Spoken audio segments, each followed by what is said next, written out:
In this video, I'm going to show you how to replace the fan clutch on this Toyota 4Runner. Let's get started.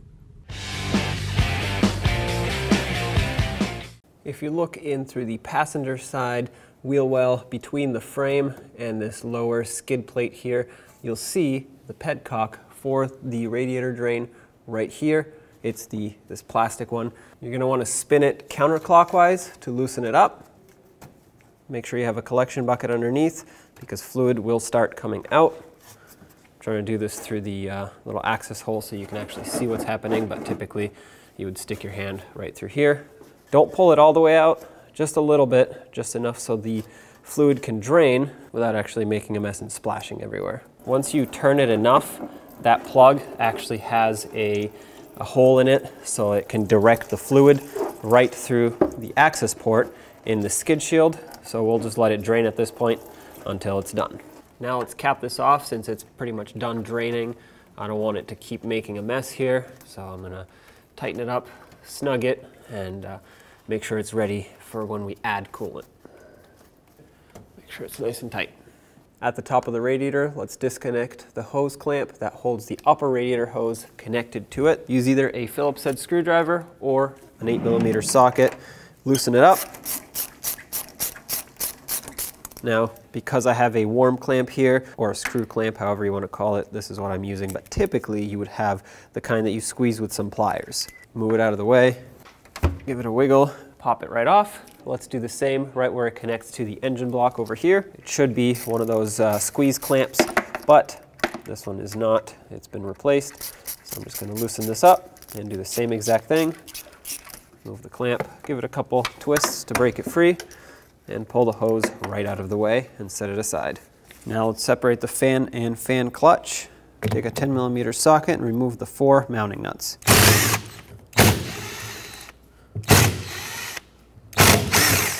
Let's separate these. Lift it up, take a rubber mallet and tap it. There we go. Set this aside. Now grab the new fan clutch and let's line up the fan blade with all the mounting bolts or studs and start them all on. This one that has the stud stuck to it, you can just grab it with some locking pliers and spin the stud out. Lock it on nice and tight. Take a 10mm tool and it should come off easily. Shouldn't be too tight on there.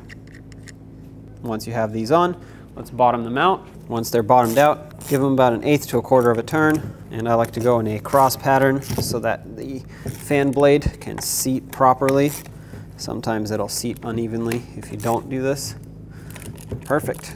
There we go. Let's get this on the vehicle. Slide the fan down. Make sure you don't smash your radiator with it.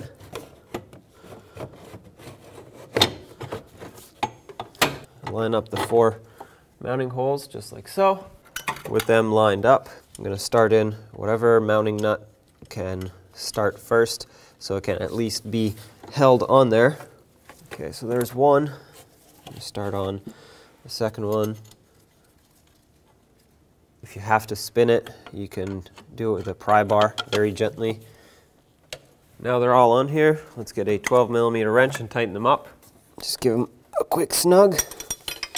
About 1/8 of a turn after they're bottomed out and started getting tight. That's all it takes. Keep in mind though, at this point it'll be a lot more difficult to spin the pulley around unless you want to turn over the whole engine.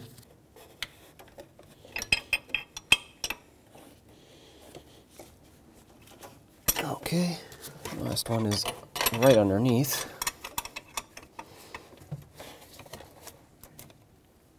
And tight. Okay, so now these are all tight. Perfect. Now let's get the hose back on the engine side. Make sure you have a clamp on here, and then we'll re-secure it onto the radiator side as well. Let's tighten up the clamps. Once they get snug and they start squishing the hose, don't go more than a full turn because you can strip them out. And once these strip out, well, you can't use them. You have to replace them. They won't hold under pressure anymore. So right about there. Let's do the same to this one.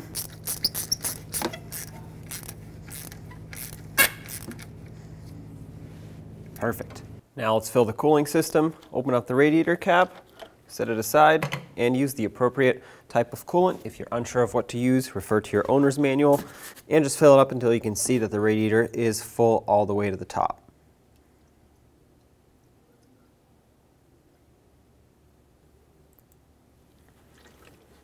There we go. Once the radiator has been completely filled, cap this off, move over to your overflow tank, pull this hose out with the cap, set it aside, and add the rest of your coolant in here. Make sure it's about halfway full. Any more than that, and it could expand too much, the coolant will come in here as it heats up so that it doesn't overflow from the radiator. This is basically the overflow from it. So if you put too much in, it'll actually start coming out. And if it's too little, it won't have enough to pull in as it needs to as it self-bleeds. Once you've added enough coolant here, cap this off, make sure it clicks on. And now with the coolant filled up, let's turn on the engine and bleed the system. Inside the vehicle, make sure that your temperature gauge is all the way up. Make it blow on the vents so you can actually feel the heat. Blower on low, you don't want it too high because it'll cool down too fast and it'll take too long for the engine to warm up. You want the AC off, and as it runs and warms up, pay attention to your temperature gauge and make sure it doesn't go past the halfway mark. Obviously, if it's getting up to the red in the overheating zone, shut it off, let it cool down. It's most likely an air pocket, and then start it again. And once you've completed that process, you're done. You can take it for a road test. When only the best will do, demand TRQ. The only company that lets you view before you do. TRQ is committed to offering the highest quality aftermarket auto parts that are engineered for peace of mind. Thanks for using and viewing with TRQ.